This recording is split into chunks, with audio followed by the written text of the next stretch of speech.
अस्सलाम दोस्तों, इनसाइड में मौजूद फकर में खुशामदीद। तोशा खाने से लिए गए तोहफे इमरान खान साहब के गली के हड्डी बन गए, क्योंकि अब इस्लामाबाद हाई कोर्ट की तरफ से वाज़ेह हदायत सामने आ गई है। हदायत ये है कि जनाब तोहफे लेते ने वापस जमा कराओ। और अब ये इमरान खान साहब के लिए एक बहुत बड़ी सरदर्द है, क्योंकि जो तोहफे उन्होंने वसूल किए वो तो जाके दुबई में बेच दिए। अब बेच दिए, बेच के पैसे भी वट लिए और पैसे वटने के बाद उनको खर्च भी कर लिया। अब तोहफे कहाँ से लाएं वापस, और तोहफे लाने के लिए जो पैसे हैं वो कहाँ से आएंगे। और इमरान खान साहब के लिए अगर इस्लामाबाद हाई कोर्ट की तरफ से फैसले पर अमल दरामद ना किया तो उसके भी कॉन्सिक्वेंसेस होंगे।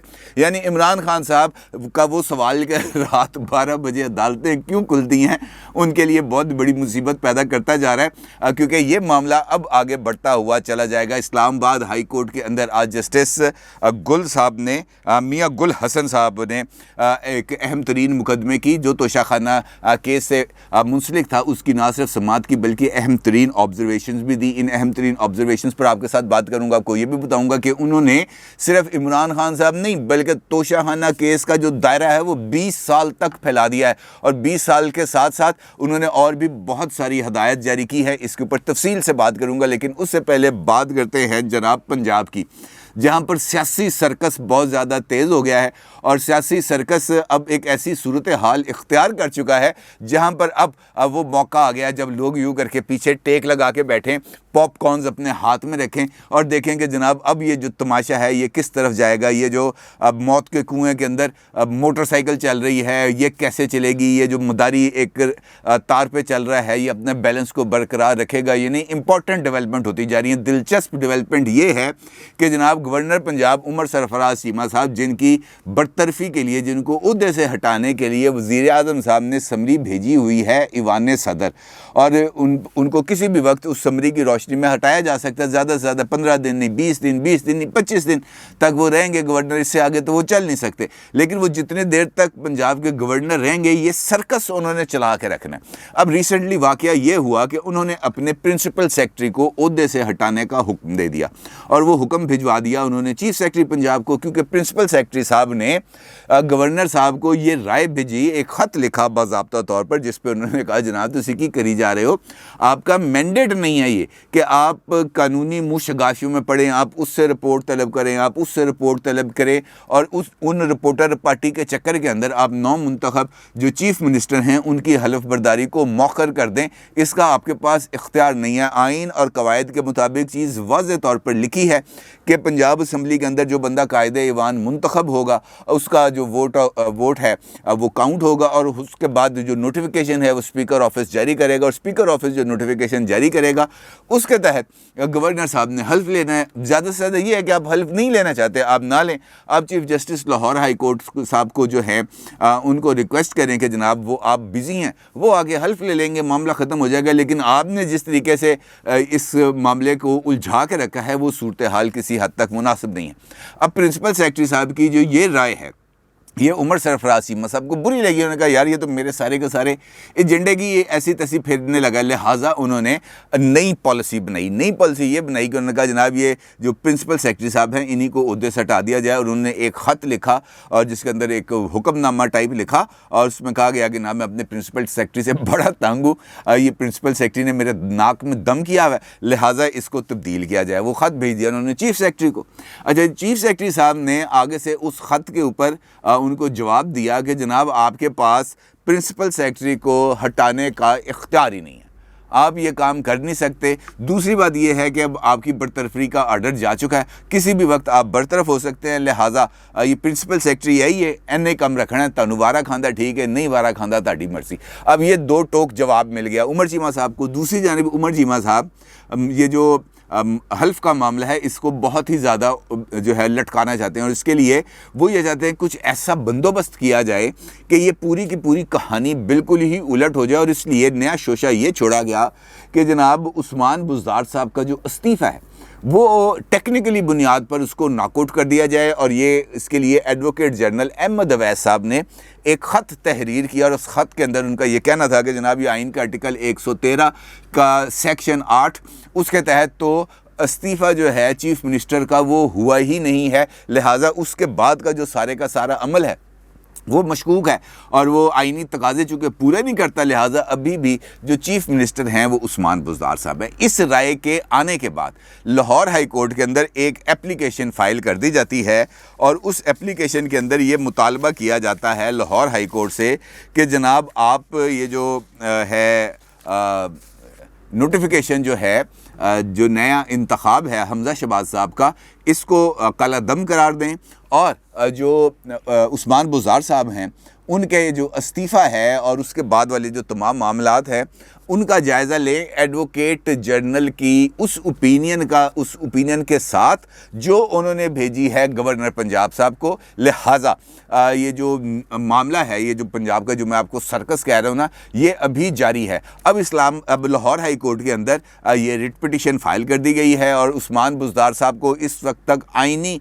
चीफ मिनिस्टर पंजाब डिक्लेयर करने की उस एप्लीकेशन के अंदर इस्तदा की गई है। साथ इस बात की भी इस्तदा की गई है कि उनका जो इस्तीफ़ा है उसको नामंजूर करार दिया जाए, उसको टेक्निकल बुनियादों पर नामंजूर करार दिया जाए और उसके बाद का जो सारे का सारा अमल है इस अमल को भी नल एंड वॉइड करार दिया जाए। दूसरी जानिब मुस्लिम लीग नून भी कल गई थी लाहौर हाई कोर्ट में और जो chief Justice Lahore High court का फ़ैसला था इंतखाबात कराने का, यानी जो कायदे ईवान का इंतखाब है पंजाब में वो कराने के लिए, और उस फ़ैसले पर अमल दरामद के लिए अब रुजू कर लिया है दोबारा, क्योंकि कल जो उन्होंने दरख्वास्त दी थी उस दरख्वास्त पर रजिस्ट्रार ऑफिस की तरफ से एतराज़ात लगा दिए गए थे और ये करार दिया गया था कि जनाब ये दरख्वास्त नामुकम्मल है, इस दरख्वास्त के ऊपर जो एतराज़ात हैं वो दूर करके दोबारा फ़ाइल की जाए। अब वो एतराज़ात ख़त्म कर दिए गए हैं और इस दरख्वास्त को भी लाहौर हाई कोर्ट ने फ़िक्स कर दिया है मोअज़्ज़ज़ Chief Justice Lahore High Court Amir Hussain भट्टी साहब की अदालत में।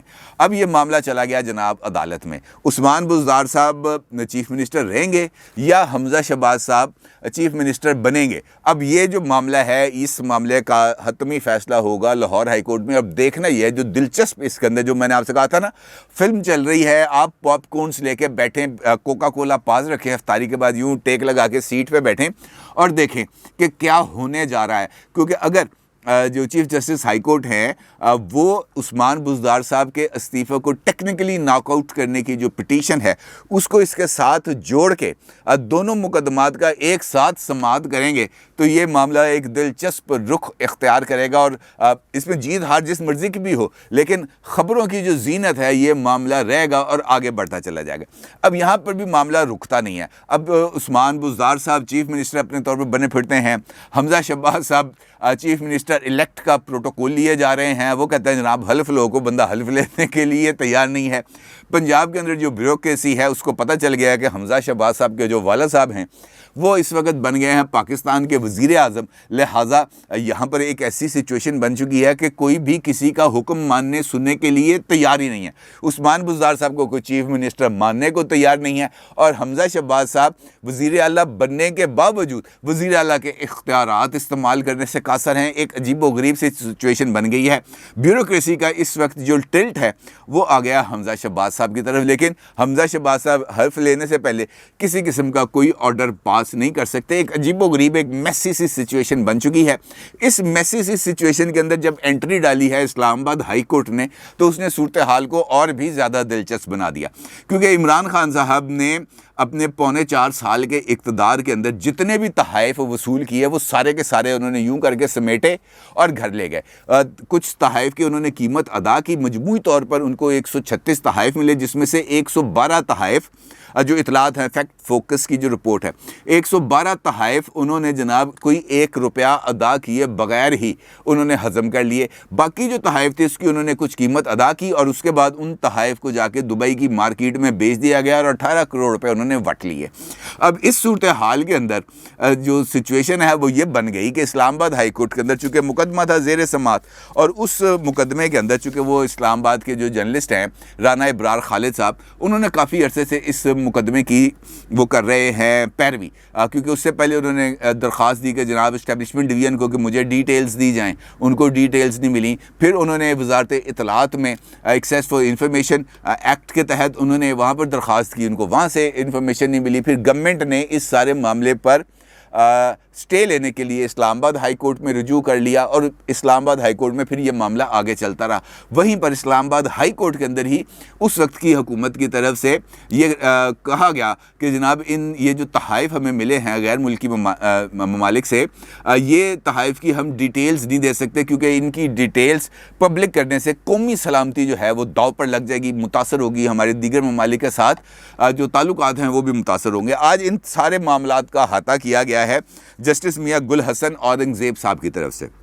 एक तो उन्होंने ये किया, सबसे पहले जो उनका फैसले की मैं आपको आज की कुछ चीज़ें बताता हूँ। एक तो उन्होंने ये किया कि उन्होंने इमरान खान साहब को मिलने वाले तहाइफ की तमाम तफसीलात जो टोटल डिटेल्स हैं, उन्होंने कहा जनाब इसको पब्लिक किया जाए, लोगों के सामने लाया जाए कि किस मुल्क ने इमरान खान साहब को किस तारीख को कौन सा तोहफ़ा दिया। ये इस पर इबहाम ख़त्म होना चाहिए, तमाम की तमाम डिटेल्स सामने आने चाहिए।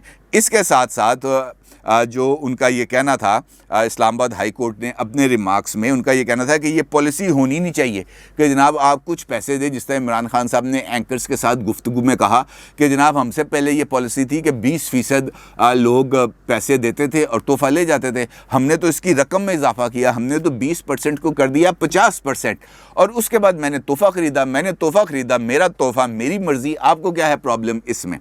अब हाई कोर्ट ने आज अपने रिमार्क्स में इस बात के ऊपर भी उन्होंने जिक्र किया, उन्होंने कहा जनाब ये पॉलिसी होनी नहीं चाहिए कि आप कुछ फ़ीसद पैसे अदा करें और वो तोहफ़ा लेके घर चले जाएं।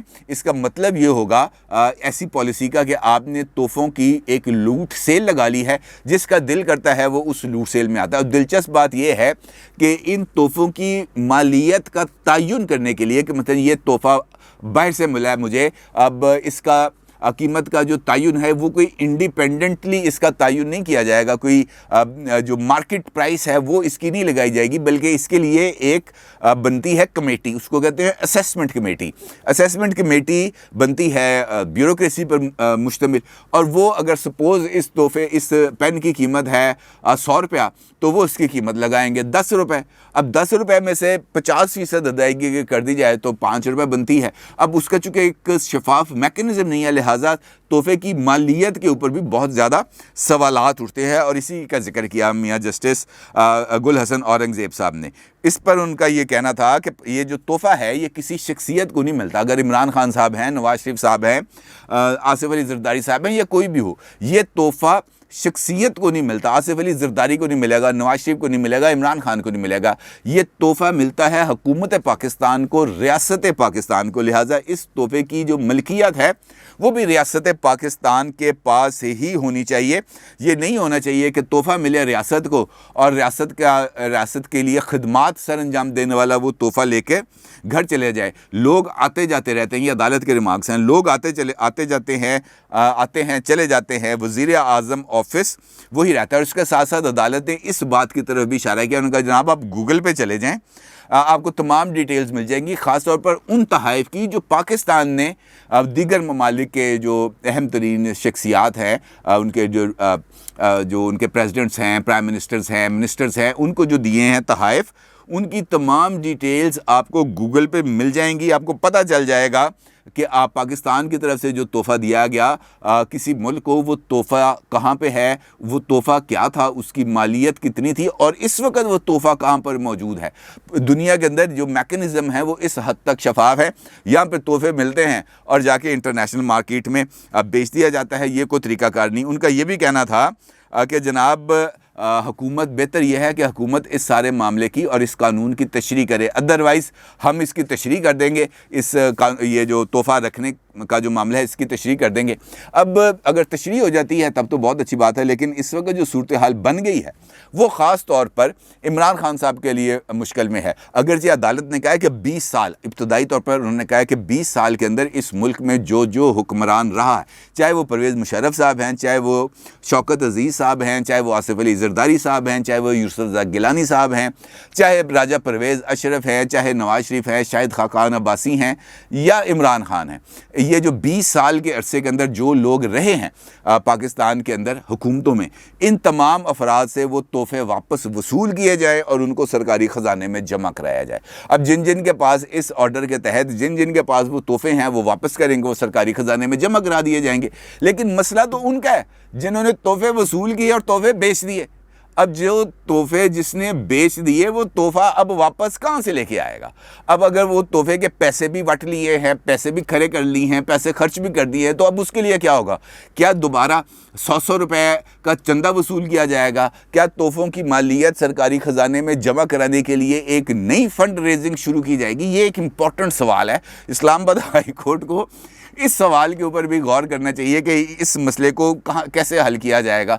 अलबत्ता जो डिप्टी अटॉर्नी जनरल थे उन्होंने इस्लामाबाद हाई कोर्ट से इस बात की इस्तदा किया कि जनाब कुछ टाइम दे दें, अभी नई हुकूमत आई है, अभी नए अटॉर्नी जनरल की तकर्री नहीं हुई, तो ज़रा 2 हफ्तों का टाइम दे दें, ज़रा गवर्नमेंट साजी मुकम्मल हो जाए। कैबिनेट आज ही पहला उसका इजलास हुआ है, तो ज़रा ये काम मुकम्मल हो जाए, इसको ज़रा थोड़ा सा आगे चलने दें, फिर देखते हैं कि क्या पॉलिसी बननी है, क्या पॉलिसी नहीं बननी। तो उस पर हाई कोर्ट ने कहा जनाब पॉलिसी बननी बुननी नहीं है, अगर आपसे पॉलिसी नहीं बनती तो बता दें, हम खुद इस पूरे कानून की तशरीह कर देते हैं, फिर जो हम तशरीह करेंगे वो आप पर मानने के लिए आप पर लाजम होगा। अब इमरान खान साहब के लिए धचके पर धचका है, वो ये सोच रहे हैं कि अब हम क्या करें, किस सिमत में जाएं, क्योंकि अब ये तोहफे वापस करने ही पड़ेंगे। इस्लामाबाद हाई कोर्ट की डायरेक्शंस बड़ी वाज़ेह हैं और इमरान खान साहब के लिए मुश्किलात हैं। अब देखना यह है कि इस मुश्किल से निकलने के लिए वो कौन सा रास्ता इख्तियार करते हैं। क्या इस ऑब्जर्वेशन पर अमल दरामद रोकने के लिए वो सुप्रीम कोर्ट का दरवाज़ा खटखटाएंगे?